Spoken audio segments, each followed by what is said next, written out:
Playoffs? Don't talk about playoffs. You kidding me? Playoffs?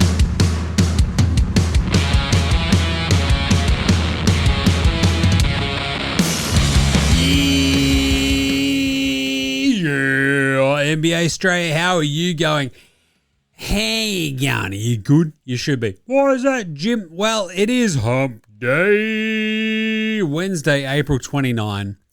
And I'll tell you what, it's the end of April. Like, just pack up. You're fine. The week's done. Tomorrow's Thursday. That's basically the weekend. Friday's a write-off. Pack her up. Get into some tins. Your mate Jim says it's okay. Look, I'm not your boss, but I basically am. So this is NBA Straya. I'm your host, James Clemens, here in Larry Armour Studios. And I'll tell you what, the biggest news of the season has hit. We know who the executive of the year is. The really important stuff. Finally. We can celebrate the suits. Bloody hell. But anyway, really, we had 3 Game 5s today. One, each more chaotic than the next. Only one of them turned out to be a knockout game.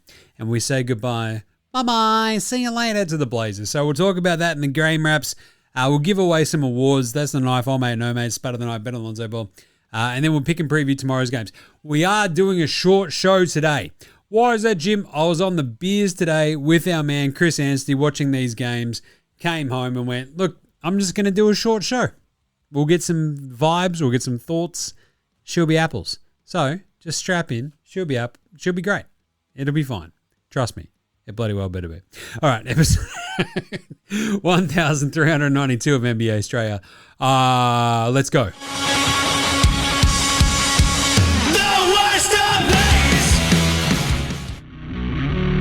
This is Josh Giddey. G'day, this is Andrew Gaze. This is Jack White. This is Joe Ingles. This is Darcy Daniels. This is Chris Anstey. This is Matthew Delvedova. This is Shane Hill. You're listening to NBA Australia. And you're listening to NBA Australia. And you're listening to NBA Straya. And you're listening to NBA Australia. And you're listening to NBA Straya. You're listening to NBA Australia. And you're listening and watching NBA Straya. This is NBA Australia. Let's do it. Watch out for the Shaq attack. Well, you better watch out for the Wemby attack if you're the Blazers. He's just like, at what point do you get to where you're just doing no-look blocks? That's just taking the piss, man. Come on, dude. It's just brutal. You better watch out for the Embiid attack if you're a Boston Celtics fan. I'll tell you that much. So let's start today's show with the daily... Oh, is it a whip around, Jim? Yes. So as I mentioned at the top, you made Jim's out a few tins. What is it? We're going pretty late now, so by the time it took me to get home from the pub in Richmond, basically, Chris Anstey and I sat there, watched a bunch of the basketball today, watched all 3 games, punished some tins, and it was good. Just talking out each game as it was sort of flowing. I think we got there basically after Boston lost to Philly. I think the pub opened at like 11:30. So, look, nothing better than pre-lunch beers. I'm just saying. But my entire impression of today is essentially coloured through watching it on a giant screen at a pub while listening to Anstey tell me awesome stories about the Seattle Supersonics. So there's a little bit of that to it. But really, what we got today, we got the Executive of the Year announced, which is always very fun. And I've already joked about this, talked about how it's like, oh, we better give the suits an award or else what are they going to do? Get antsy? Get super like upset? Go, oh, you guys need to give us nerds a bit of... Well, shut up, idiots. Oh, who did the best job this offseason? And Brad Stevens wins Executive of the Year, which is a bit weird. But, because really, what he did was just go, I'm going to get rid of all of the guys and get under the cap. Get under the luxury tax. I'll save my owners like 5 times what they're actually paying. So these $250 million out the door, we've saved a bunch of cash. My name's Brad Stevens. I saved you $250 million. They're like, I wish you'd give him Executive of the Year. And also they came, in number 2 in the East. So that's kind of fun. 2-time winner now, which is kind of neat. But really, what are we doing here? What are we doing here? I don't like that we're giving nerds awards. The Executive of the Year, yes, I think it's a very worthy award because there are shit executives. But really, Sam Presti's out there building a perennial contender. And I feel like he should just always get the award, right? It's like if you had to go, right, I am starting the Seattle Supersonics. Here we go. This is a Jim favorite topic here. I'm starting the Seattle Supersonics. The Executive of the Year, Jim, is who you get to take from all of the existing 30 teams. If you said, I'll take Brad Stevens, I would slap you across the face. I'm like, we're taking Sam Presti, you fucking idiot.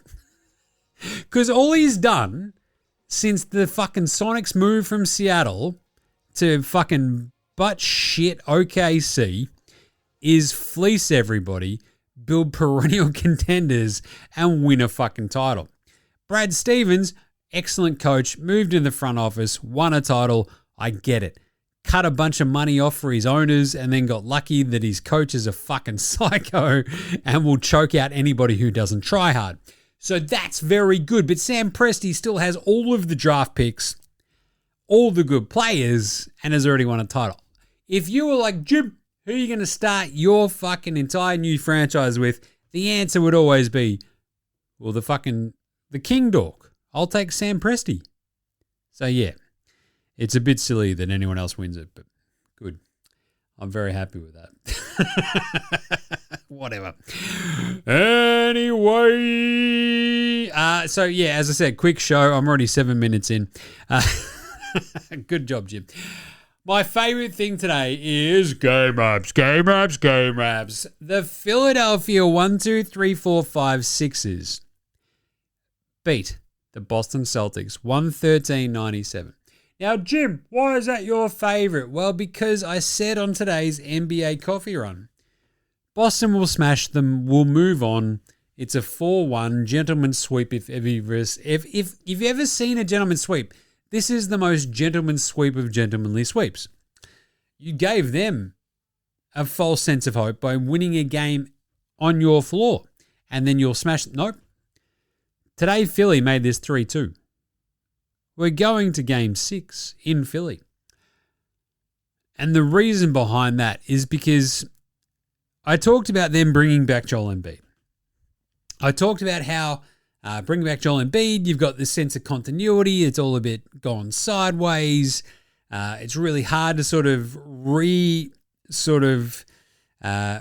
kajigger and calibrate your team for like having, oh God, a giant 7'2" Cameroonian French American. And you're like, that is right. It is difficult. The flip side of that is that having a 7'2" giant French Cameroonian American center is that he's bigger than everybody else. And that is actually quite difficult to play against and to figure out. And if Tyrese Maxey has a good game, like he did today, if Paul George doesn't stink it up, guess what? You might win. And that's what they did. This was awesome. Mostly it came down to Q Grimes hitting all of the threes in the third quarter. But sometimes in the playoffs, that's all you need. You need one role player to step up, around one superstar to do some good stuff, your secondary star to be awesome, and you can beat a much more ballyhooed opponent. And again, this is great. Why is that, Jim? Well, because look, the Celtics are so up themselves. All the Celtics fans are too busy smelling their own farts to understand that other teams might try. And this was so good. Tatum was great. Brown was horrible. Derek White still can't hit a shot. He's basically like any of the insert wannabe dudes who are having a crack at, political figures at the moment. They just keep missing. That Derek White, I don't know if he's teaching a school, but it's not great. 0 of 4 from downtown for Derek White. 2 of 8. There's your spud of the night, I'll tell you that much. Jesus, he was horrible. Spud, spud, spud, spud, spud, spud, spud, spud. Yeah, it was spud of the night. 2 of 8 for 6 points, 1 turnover, 3 assists. Doesn't even look like hitting the fucking shots now. It's crazy. Tatum was good, 24, 16, and 4, but he had 4 turnovers. Yeah, I get that. But Jaylen Brown, 22 points on 23 shots.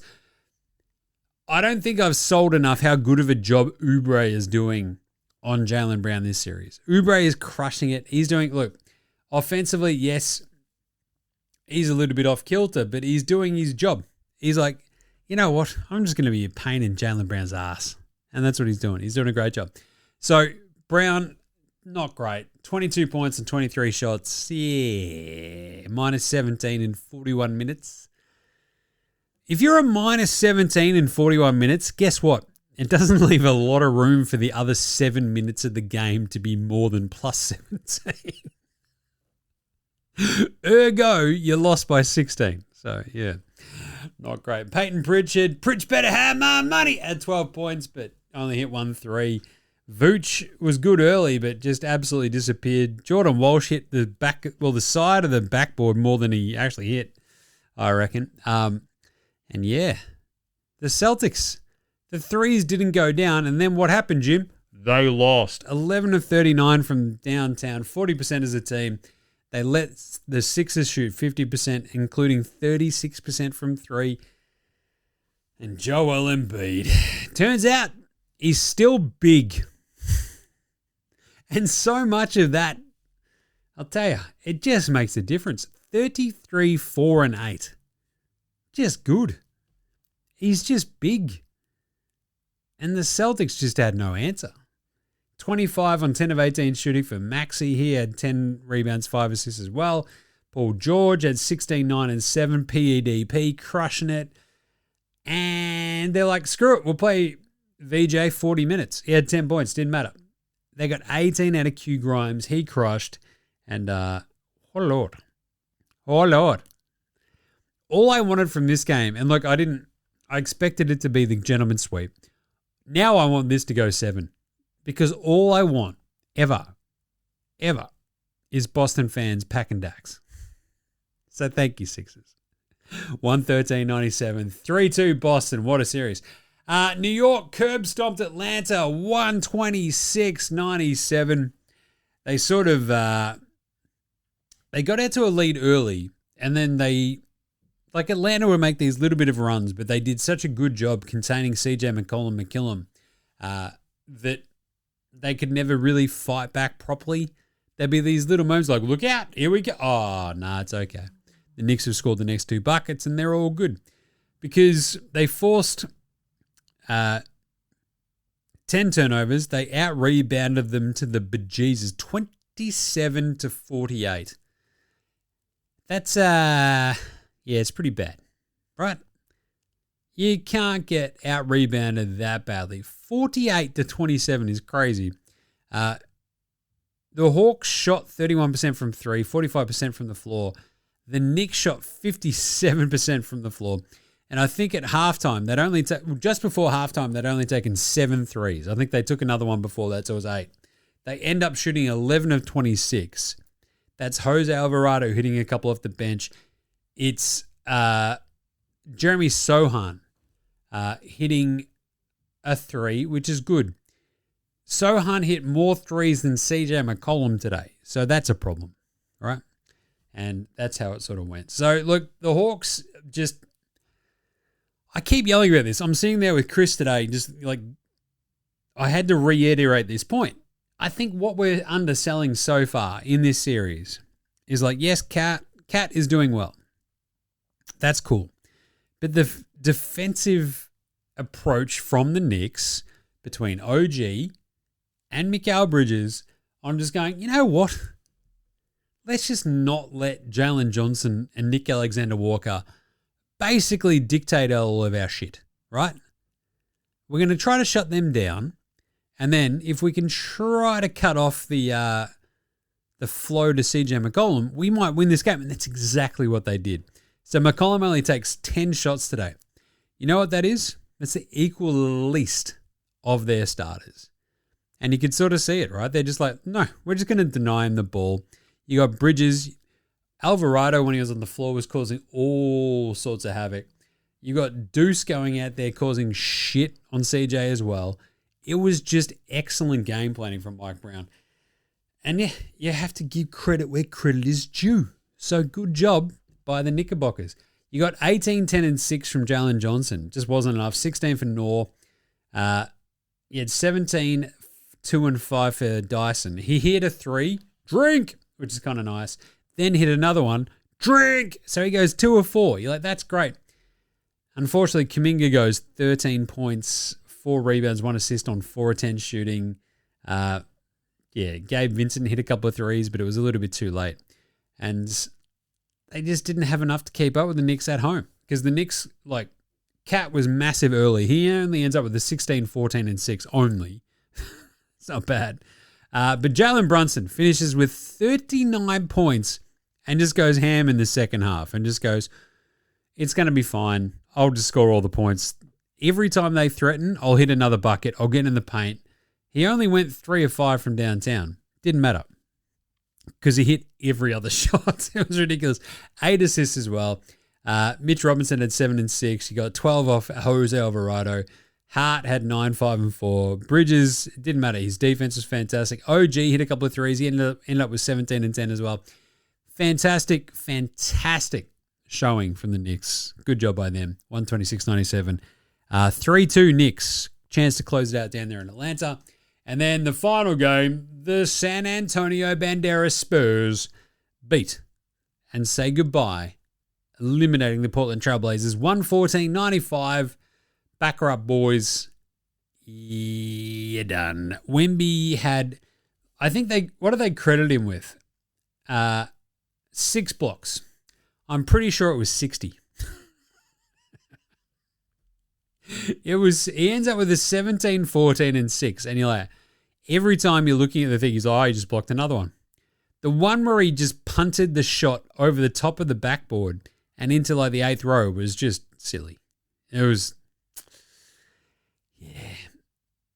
Blazers put up a fight early, but then they're down 12, and then it didn't get any better. They pulled it back in across the 3rd and the 4th, but this is what scares you about the Spurs. Even if you're OKC, you look at this and go, their defense is immaculate at times. Because you got Wemby blocking everything. You got really awesome perimeter dogs out there causing all sorts of havoc. And we went into this Portland series thinking, look, their perimeter defense between Matisse Thybulle, our boy Aussie Matty T, Tamani Kamara, Scoot, Giroux, Donovan Clingan. You've got all these different aspects of defense that might kind of sing against this inexperienced Spurs. Nah, didn't matter.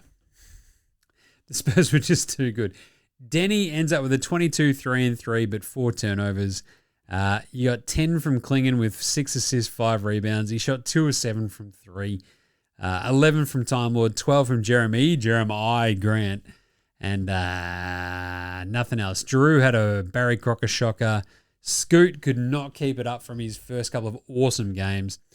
And it all just fell in a heap. I think at halftime it was they were shooting 30%. The Spurs were shooting 65%. It finishes up 35% versus 55%. Guess what? I'm no math magician, but you're probably going to lose that game. And that's what happened. So, yeah. What do the Blazers do, Jim? We'll answer that tomorrow. We'll sort of deep dive all of this. And, but this is more of a result show. Tamani Kamara, 2 of 10. 2 of 6 for Scoot. 3 of 14 for Drew. If your starters aren't going to hit shots, you're screwed.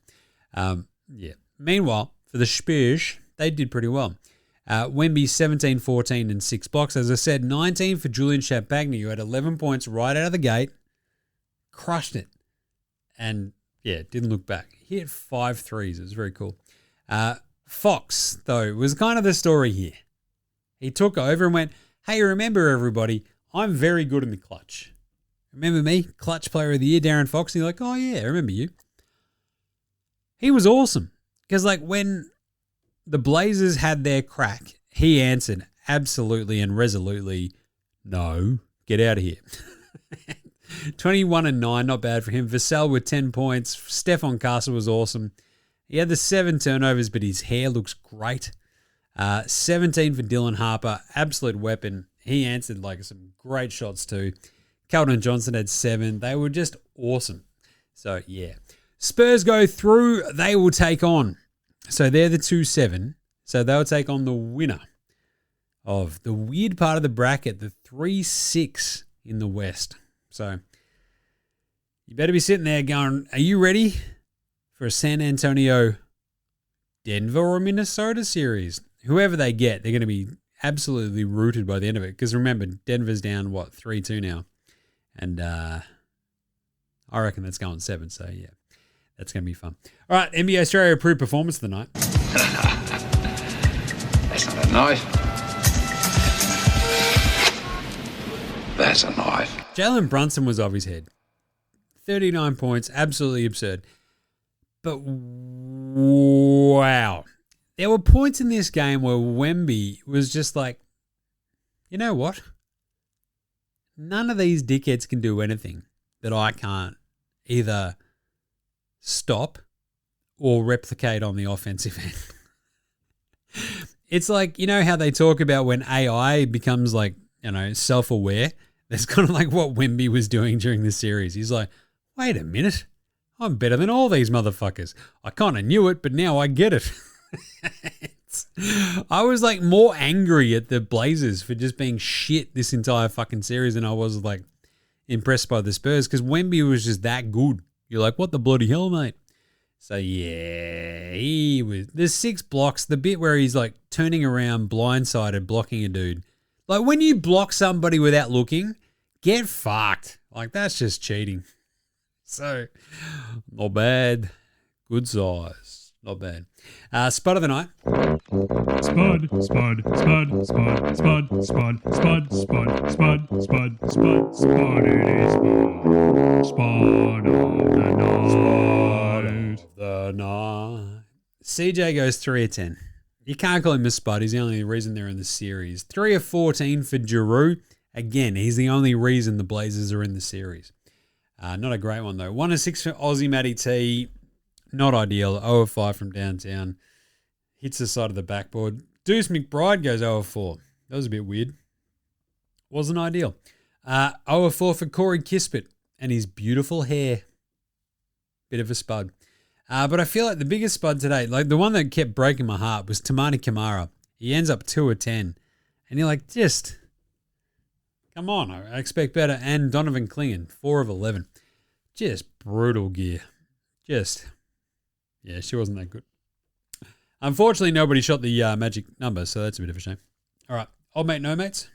Old mate, no mates. Old mate, no mates. Old mate, no mates. Old mate, no mates. Old mate, no mates. Old mate, no mates. Who's got no mates? I'll tell you what.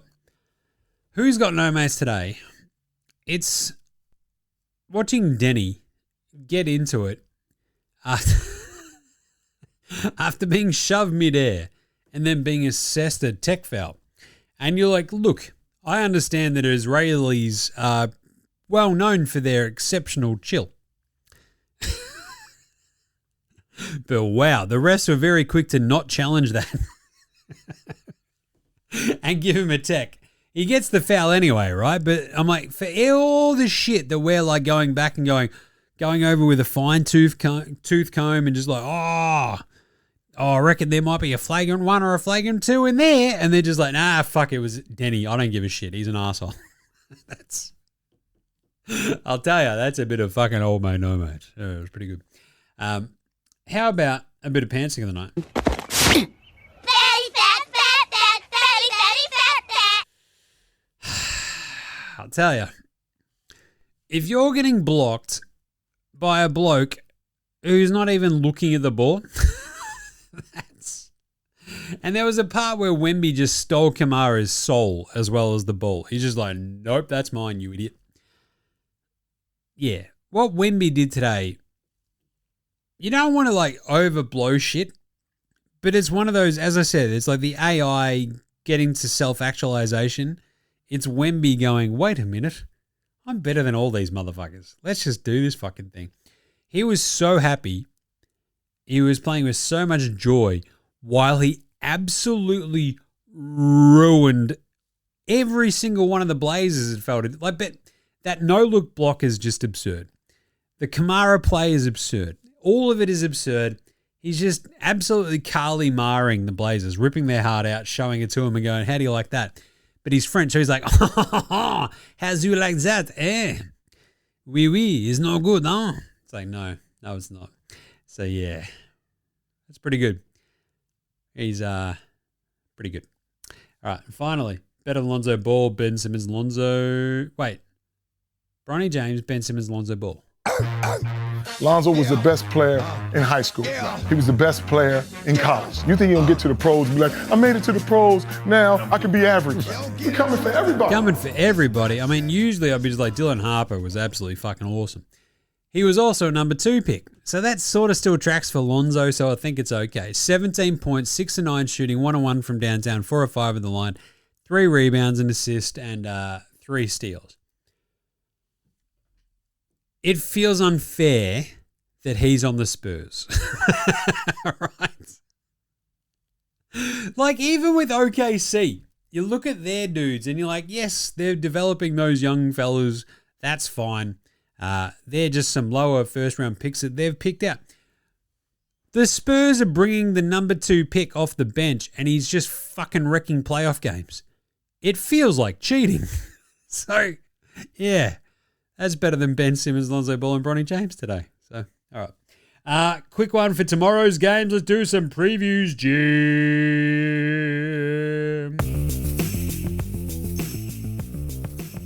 All right. So, with the Blazers knocked out of championship contention, we are getting to these pointy ends of these series with, again, a couple of... we've only got, knockout game tomorrow... 1 and 2. So that's the final 3 game 5s, I believe. I think that's the last 3 5s. Yeah. We're getting a bit squirrely now. Can Detroit stave off elimination? Can the Rockets? Like, that's what we're at, which is very fun. So let's do some game previews. Game previews. Thanks, Inadvertent Bane. Not a problem, Jim. How's it all going? Yeah, very good. Today was very fun. I 100% miss boozing and watching NBA games so fucking much.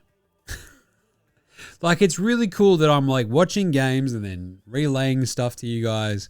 But wow, do I miss just sitting in a bar talking shit and watching the games at the same time. I miss that more than anything. So today was awesome. So what we've got tomorrow, though, we have Orlando at Detroit for Game 5 of this series. What do you expect to happen?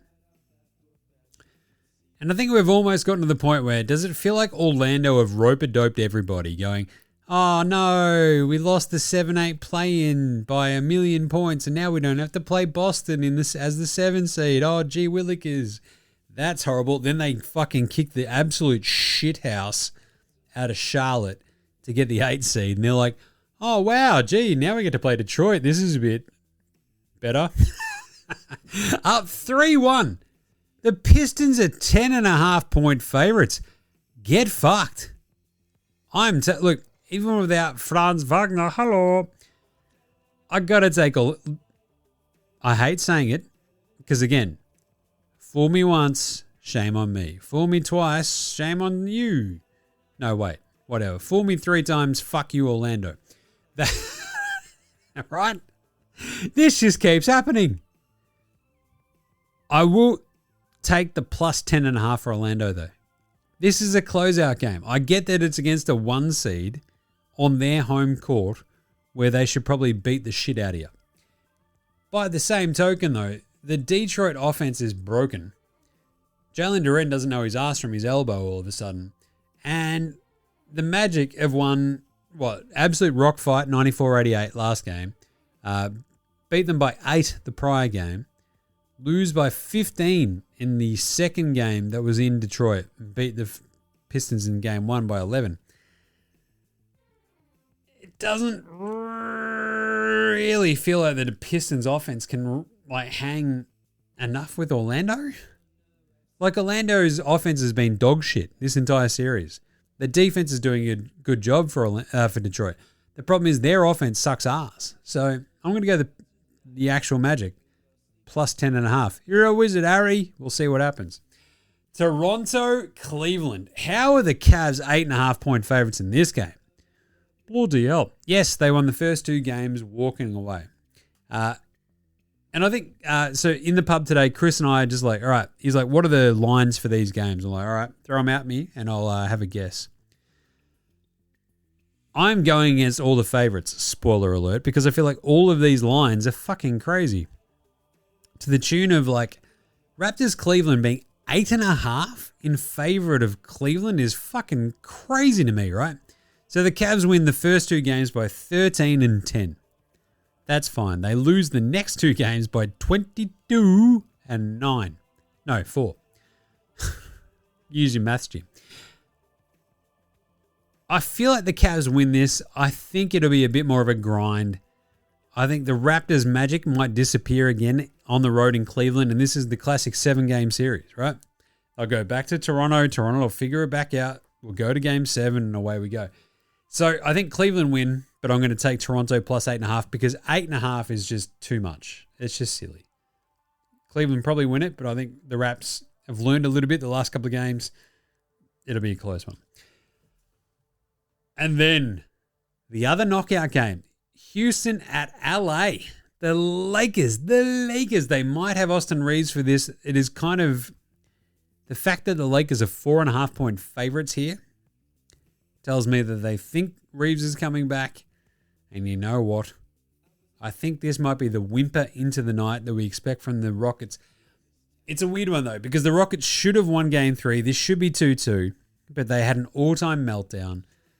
The Lakers, if they get Reeves back, do they move Kennard to the bench? Do they bring Reeves off the bench to sort of slow roll it? But at home,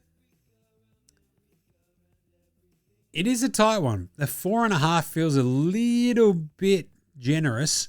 I might take Houston plus 4.5 and think that the Lakers actually win this. I'm just saying. Close one. So there you go. And that's it.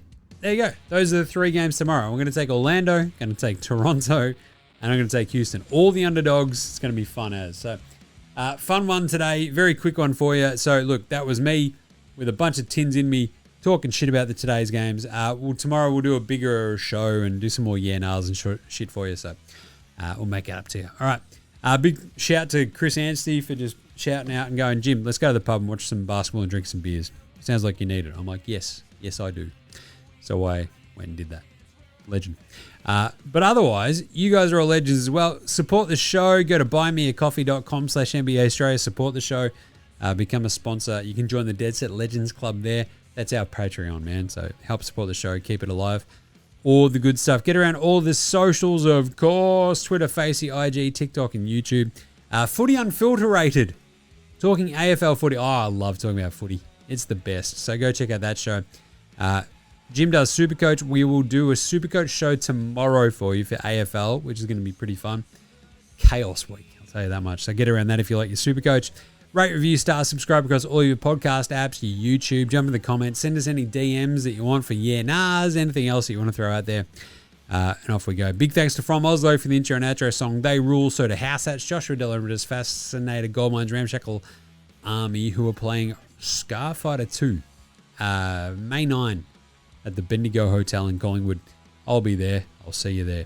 iOS Extra, Green, and Dozers. They're the other bands you hear behind all the tunes. So smash them on your music streaming platform of choice. And that's it. I'm going to get out of here. We'll catch you tomorrow, you dickheads, for a bigger show. This is NBA Straya saying, look after yourselves, would you? Hug your mates, and later, hosen.